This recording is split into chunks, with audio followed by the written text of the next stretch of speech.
Hey y'all, welcome to the Team LoCoFit Roundtable, hosted by me, Laurin and Gillian, owner of Team LoCoFit. Each week, I am joined by one of our coaches to dive headfirst into the nutrition, training, mindset, and coaching strategies we use with our clients. If you loved the show, please subscribe, leave us a review, tell a friend, you know the drill. And for more information about coaching, the programs we offer, and additional content, visit teamlocofit.com. All right, we are back, and I'm with Coach Jill today. Hello. In the house. Wow. In the office. I just said that. Okay. Hopefully we can delete that. Just kidding. Where's the room? I know you. I hate myself. And here we go. We were literally just talking about this. We're known for our intros. Mm-hmm. Yeah. It's not really the information. It's just you're here for the beginning and the end. It's so uncomfortable how awkward I can truly be. So let's get on track from this short derailment that we've started with. And today we want to talk about hunger cues. And this is something that I'm sure a lot of your clients say, as well as my client, like, hey, I'm finally able to listen to my hunger cues. I finally don't feel like I'm controlled by that 24/7. And learning to listen to your hunger cues and your hunger signals really takes consistent and constant work. Yeah. And it's not something that you can just wake up and be like, oh, that was easy. I'm not hungry, or, I have normal hunger, especially if you've restricted a lot over the years, which, let's be honest, most people have.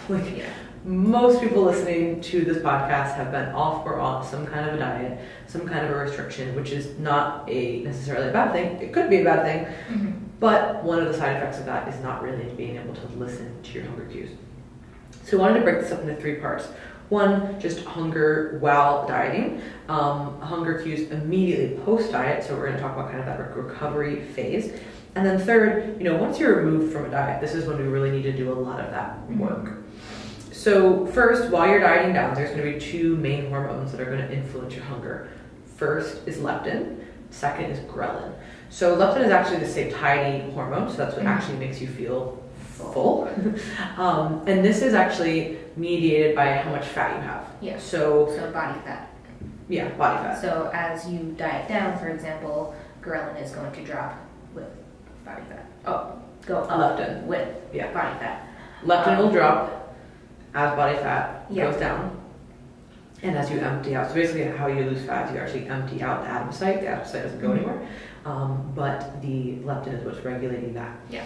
Now, ghrelin is actually the hunger hormone that's produced in your gut. Yeah, so that's what's going on. Body fat drops, ghrelin will go up, which makes sense, obviously, because you're eating less, moving more, and you're going to be hungry. Yeah, so both of those kind of in concert together are going to create this hunger that you're feeling when you're dieting. And of course, what's actually going to make more hunger is the calorie deficit. So you're going to be eating lower calories and likely having a higher caloric output, whether it's through training or cardio or both, just activity in general. So you have this kind of perfect storm to be hungry when you're dieting. So when people say, oh, I'm on a diet or I'm on a cut and they're hungry, that generally means things are working. That's not what, obviously hunger is not fun, but that's to be expected. Yes. And it's not necessarily a bad thing either.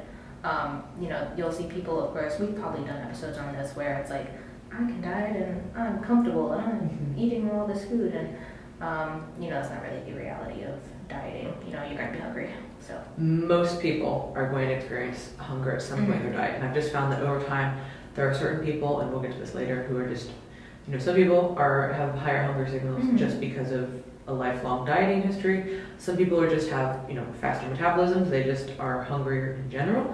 And then some people, it's very, very interesting. So I have some lower hunger clients who, no matter what, they seem pretty steady even when we're dieting, and then just hits you. Literally. And I've talked about this so many times, but a body fat sticking point or a threshold that you're trying to break through. So let's say for that person it might be 120 pounds, just as an arbitrary example. Are you talking about me? I'm like, Jill, we are talking about you. I didn't want to name names, but seriously, you're somebody who, actually this is pretty accurate, you have pretty regulated hunger signals, but then as soon as we get to a certain point, it takes a lot for me to notice, oh shit, I'm so hungry today. But once you hit that point, it's kind of constant, right? And that's pretty much, if we're talking about competition level leanness, which is really who we're talking about here, when you're getting to that very, very lean body fat, it's pretty much this insatiable, chronic, low-grade hunger. Like it's like this very deep feeling that you constantly feel empty. There's really no getting around that. Like that is absolutely part of the process. I'll hear like, oh, I eat a meal and I'm not like satisfied, or oh, it's join like, the club. oh, I didn't feel anything. And that is like that is what is happening. And what I've always found for people to mentally kind of get around this is just leaning into that hunger, and that helps so much. And sure, it's not getting around it, like it's not making it better, but it honestly, like if you accept that hunger is part of the dieting process, it generally makes it easier. Huge game changer. If hunger is going to be expected, so the best thing that you can do is just embrace it and know, like, okay, I'm going to be hungry, but that's part of the game, and it helps you push through it pretty much. If you constantly try to avoid it or try to get around it, you're just going to make the process, I think, way harder than it needs to be. You make it much harder on yourself. And you guys listen to those anxiety podcasts that I did with Rick, it's actually a similar mindset there, right? If you are like, oh, I don't want to feel anxious, well, you're really in big trouble, right? Because you're going to feel anxious at many points in your life and many points in your day. And that's okay, like, because it's an emotion. The same way you're going to feel sad, the same way you're going to feel excited, all those things cannot be avoided. So just like when you're dieting with hunger, you can't avoid this. So thinking, oh man, I really wish I wasn't hungry right now, you're just going to make it worse. You're making it much worse. And listen, obviously you can have higher fluid intake, higher volume foods, all those kind of hacks. The best hack is to just lean in, accept it, and understand that this is why you shouldn't be dieting all the time. And when you do diet, it should be very concentrated efforts to push very far. And that is really where kind of our philosophy as a team comes from. Like, hey, if you're going to push to these kind of extremes and you do want to make these, body fat changes and physique changes, you're going to have to buckle up when it's time to do that. But we're not doing that all the time because mentally people can't tap into that, month after month, year after year. Yeah. So that's while dieting, right? Like you're in a deficit, this is expected, these are all normal things. Now, immediately post-diet is kind of like that funky period. Yeah, that's for sure. And there's no real set time, but I would say for most people, 4 to 12 weeks post-diet is going to be very off, I would say. It takes, it seems simple, like, oh, I'm going to eat more, the hunger will go away, but it's definitely not the case when you're reversing out of a long dieting phase, and especially aggressive dieting phases. Especially competition. I think, that range is definitely accurate because I've reversed diet in my clients, and it takes, weeks to actually have those hunger levels get regulated and feel like you're not in that constant state of like, I need food, I need to like feed myself. And that post-show period is definitely weird when it comes to actually waiting for things to level out. And again, all of that is body fat mediated. So it's not, it's really nothing, you didn't do anything wrong. That is literally just your body fat being too low for your own self. Yeah. To say, hey, like I'm constantly on edge, I'm constantly hungry, I'm constantly, fight or flight, pumping out adrenaline. Like that is normal because your body is trying to go the other way. So immediately post-diet, no matter how much you're eating, no matter how much, like especially if you've done a show, you're just not going to be satisfied. And again, this is all body fat mediated. Contest Prep sees it the worst because of how low those body fat levels have gotten. Yeah. And depending on how long you stay at that low body fat, it makes it even harder. So, we'll take you as an example again. We prepped for a very long time this year. Unfortunately, had to call it, didn't get on stage. But because we weren't stage lean for too long, like we didn't have a crazy long season, you recovered pretty quickly. Yeah, I don't think I really encountered that phase where I was just super high strung or like just very food focused in that post show period because no show, but also but we were in a good place where food was already kind of being walked up a little bit more, and it helped to really mediate any of those feelings. Which is why actually, if possible, the best case scenario is reverse dieting a client into a show, which basically it means we're adding calories into a show and pulling cardio down. So when they do finish the show, they're not, again, it's still body fat mediated, so you're going to have all issues, but psychologically you're like, okay, I'm a little bit more rested, I've had more food, you a little bit more stable. More stable, definitely. That's definitely, I feel like this time around I was definitely more stable when it came to like hunger, and actually also just feeling like pretty okay with my food as we were working it up too. I think in the post-show period it's very easy to get into like, oh, I'm going to have to eat all this time, like I want to get all this stuff that I haven't had, but I had none of that really. I was more, I think I was very stable when it came to like those hunger signals. Yeah, and we added in, hey, go have an untracked meal or two, and so like that part of the program is actually working into that, because even if you haven't done a competition, even if you've just done a diet, people still want to go out, right? Like it's just a normal thing. Like, hey, you've been on this really strict diet. Why don't we go out to eat? Why don't we go grab some drinks? Why don't we go it's just a normal part of the post-diet experience.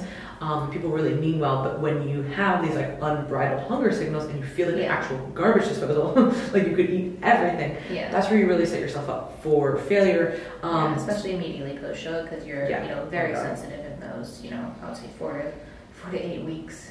Yeah, especially that initial period. So one of the best ways to kind of manage things then, and this is what's been deemed the recovery diet by Team 3DMJ, is immediately bringing your calories up, right? And this was kind of against the old school thought of, oh, let's slowly bring the food up. And at some point you will do that, but that kind of initial bump, like the initial bump I put people on, plus those first few weeks, we were aggressively bringing things back up. Still, keeping all of the same habits and tracking, but Trabbits, the same Trabbits, you guys. English. Hey, new words. Stalk over here, just making up new words. Oh my God, we're like Paris Hilton. We're making new words.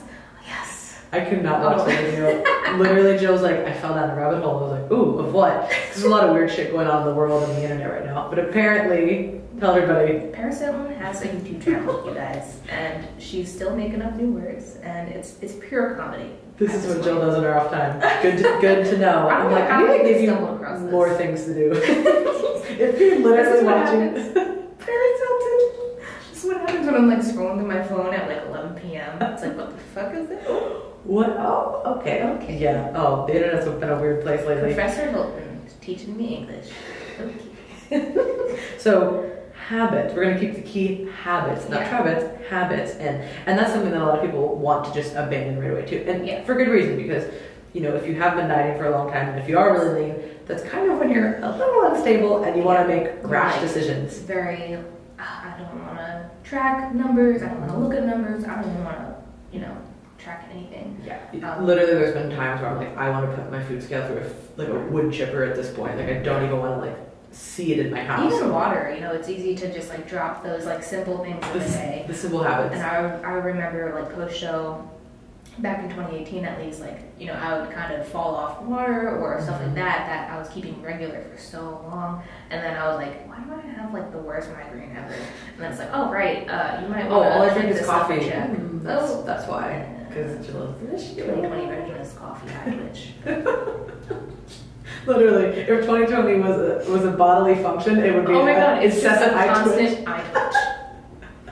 That's what you have. But yeah, so if you're going to bring food up aggressively, I would definitely suggest doing that. It's going to help keep the hunger signals in check the best that you can.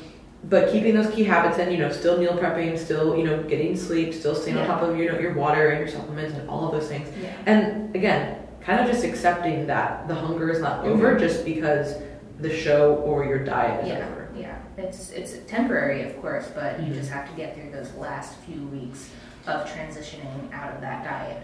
And one thing that you touched on just now with post-show is, I think, a big one is keeping that consistency in your routine, especially because I have a few prep clients who, they kind of fell off the meal prepping or keeping those meals pretty steady throughout the week, and that really helps a ton with just keeping things regulated and things in check when you're, easing into that reverse dieting phase. You have that stuff down pat, and all we have to really worry about is just getting more of those food sources so we can kind of keep this as an easier transition for you.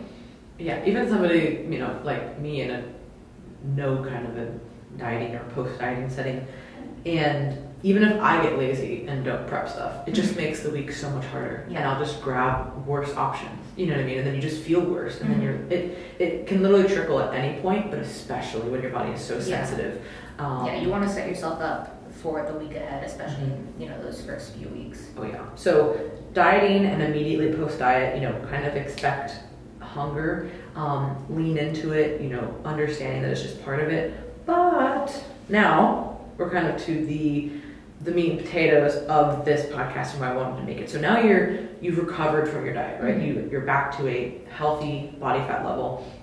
Or if you did cut down and you're still at a healthy body fat level, like you're just in a good place, right? But now you have to normalize the hunger signals, and this is where a lot of people who develop issues with either food or their relationship with food, like this is a very, very common side effect. So how many times we hear people say like, oh, I'm just always hungry, right? Yeah. When they've had an extensive dieting history or an eating disorder history, like I'm the prime example of that. I grew up with an eating disorder for many years, and then basically after that I went into semi-rigid, just a diet, not necessarily calorie deficit, but pretty rigid diet, and then just started doing bodybuilding competitions, right? So for many years I was in some kind of a diet or an off and on part of the diet. And that can change, even if you have, like, irrespective of body fat now, that can change your hunger signals, and what your body actually thinks is kind of safe and normal. It's just like, when somebody has trauma, right? Like their kind of baseline level of like safety and how they feel about things is very different than somebody who doesn't have that. Same thing goes with dieting, right? If you've had, an eating disorder and you've had just really chronic dieting history, you can't expect to not have issues with hunger or issues with just how your brain regulates things. Yeah, with even just identifying, those cues, especially. Yeah, being scared of being hungry again is another thing. That happens with a lot of people. Focus. That plays into this too.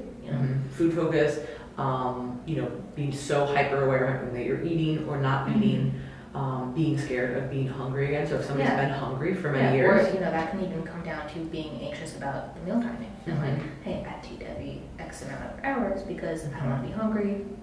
All that. And there's some clients that we say, hey, we really need to focus on our meal timing, right? Because that's like a focus that certain people need. Other people, it's like, hey, we need to kind of make this a little more flexible. So that's where coaching is so individualized, and it's hard to, like, on the podcast we try and give like a wide variety of responses and answers, but everybody's going to need like a unique combination of habits for them, really for their situation. So there's a few key points here from like how to regain hunger signals when you're recovered from a diet.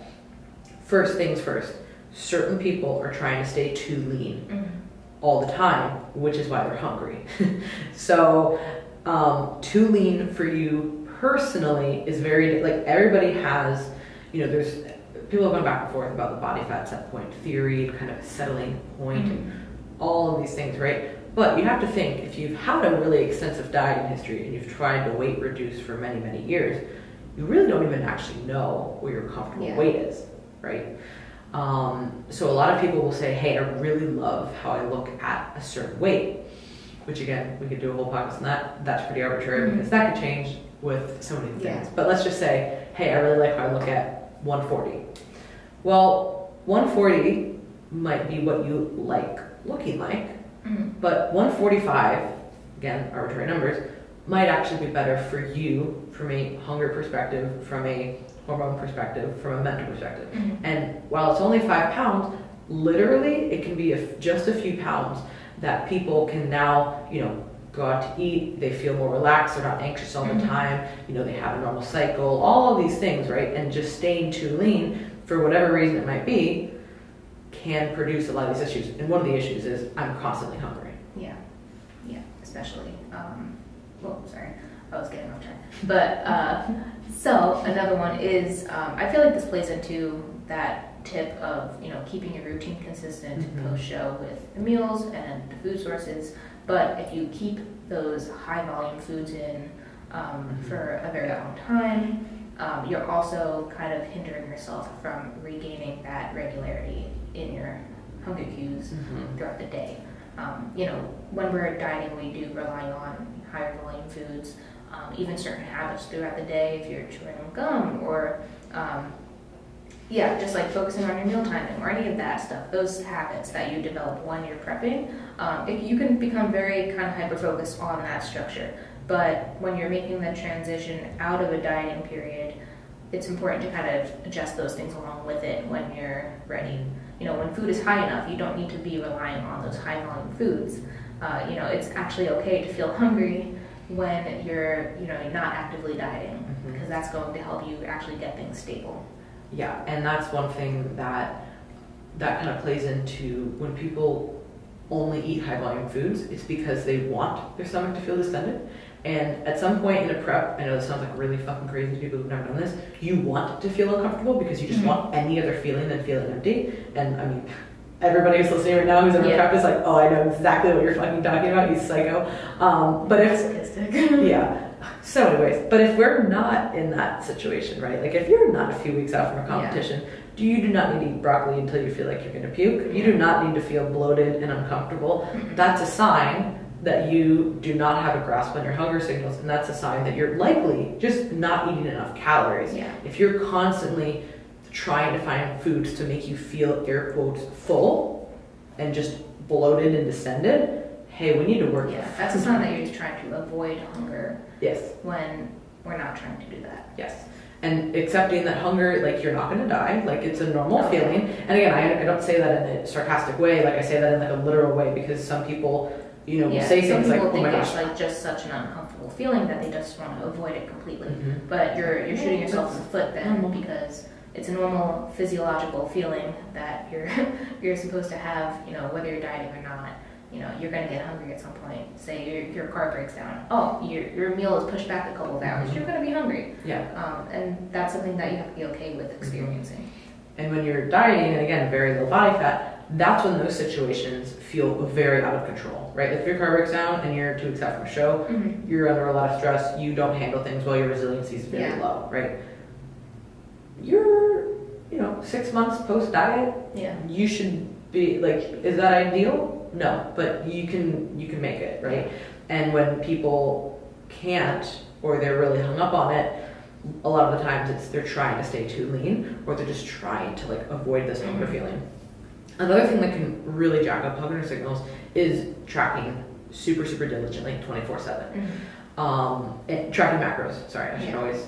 We track so many different things now, so I always like delineate. Tracking my water diligently. Yes, no. Tracking your macros 24/7 very diligently. That can destroy hunger signals, because now you're taking away all of the input and you're just literally saying, here is a set amount that I need to eat per day. There's a formula that I have to follow, and that's not how your body works. No, and what ends up happening, a lot of people, which I never did this, but I know a lot of people do, they either just graze and then they add it, or they just kind of plug as they eat and then they just kind of see what ends up happening and they stop eating meals. They just start doing weird food shit.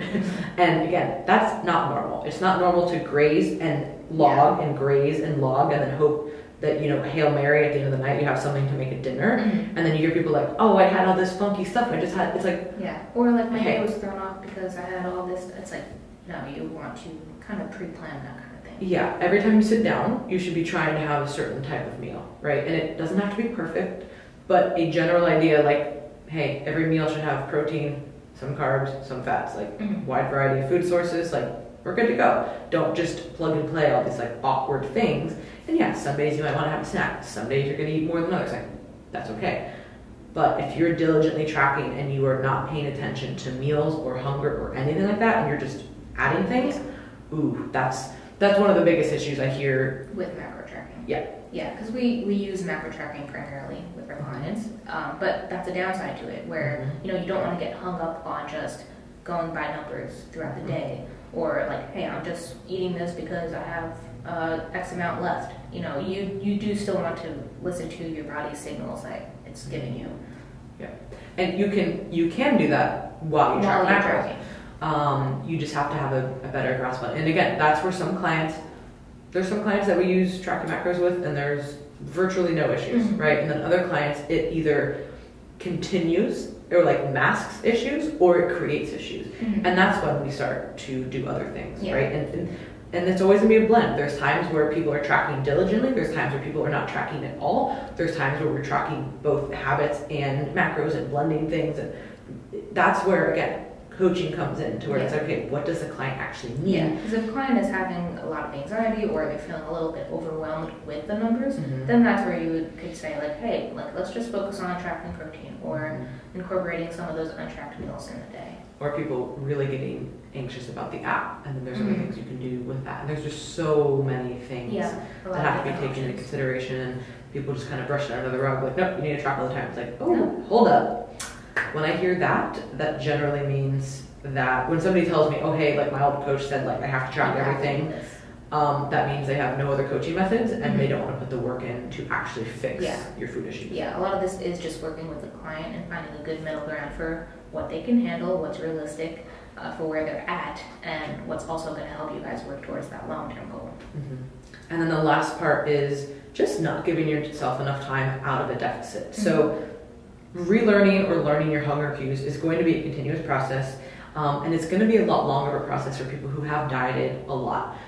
So not giving yourself enough time either means, hey, I'm 3 months post-diet, I've done 3 competition seasons in a row. That's certainly not enough time to expect to have normal hunger signals. And also, people who just continuously kind of yo-yo diet or go in and out of these diet phases, it's going to be really hard to regain any kind of normalcy, because every time you drop food or bring food up really high, you're really jacking your hunger signals up. Yeah, it goes back to the first point we made about ghrelin and leptin. Like, think about it, if you're constantly yo-yo dieting, those are constantly fluctuating, so it's going to be very hard on you to stabilize those. And the more times you do that, the more issues it creates.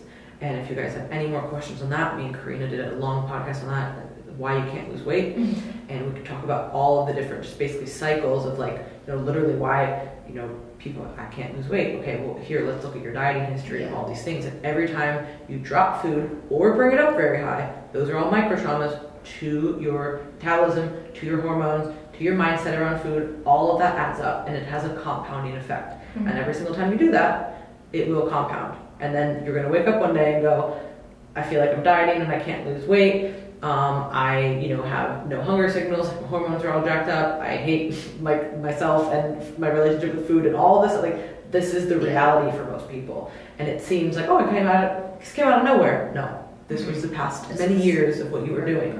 Progress. So don't expect that if you decided like, hey, this is it, I'm finally going to work on it. Don't expect it to change in a few months. Yeah, it's definitely not going to happen that quickly.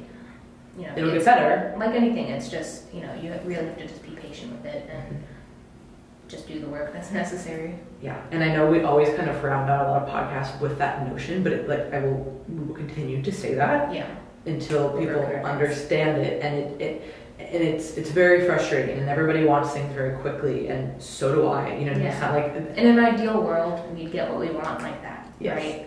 And I was just talking to one of my clients about this. Like, in a perfect situation, we would have anything that we want. Every scenario would be just like we want it, but that's not how it works. No, life doesn't work like that. Every action has a consequence. Yeah.